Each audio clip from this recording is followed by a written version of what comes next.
பாப்பா இப்போ பார்த்தோன்னா இதுதான் அபாக்கஸ். இப்போ பார்த்தீங்கன்னா இதுதான் பீட்ஸ். இது பார்த்தீங்கன்னா ஃபஸ்ட்டு இந்த பீட்ஸ்லேயே வந்து ரெண்டு டைப் இருக்குது, அப்பர் பீட்ஸ் லோயர் பீட்ஸ். இப்போ பீட்ஸை பற்றி அப்புறமா பார்ப்போம். இது வந்து ராட்ஸ். என்னது ராட்ஸ்? இப்போ பார்த்தீங்கன்னா இந்த எல்லோ இருக்குல்ல இதெல்லாம் ஹோம் பாயிண்ட். இது வந்து அபாக்கஸோட லுக் அவுட். என்னது இது? Look out. இப்போ பார்த்தீங்கன்னா பீட்ஸ்லேயே ரெண்டு டைப் இருக்குது சொல்லிட்டேன், அப்பர் பீட்ஸ் லோயர் பீட்ஸ்.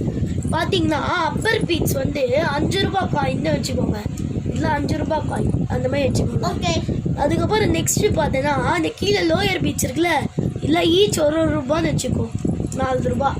இப்போ கிளியரிங்க அபாக்கஸ் எப்படி பண்ணணும்னா அபாக்கஸ் ஸ்டூடெண்ட்ஸ் சேர்ந்தவங்களாம் ஃபஸ்ட்டு மிஸ் எல்லாம் இப்படி தான் சொல்லி தருவாங்க. ஆனால் ஃபஸ்ட்டு தான் இப்போ ஃப்ரீயாக இருக்கிறதுனால அதனால தான் இப்போ பென்சில் வச்சு இது பண்ணுவாங்க.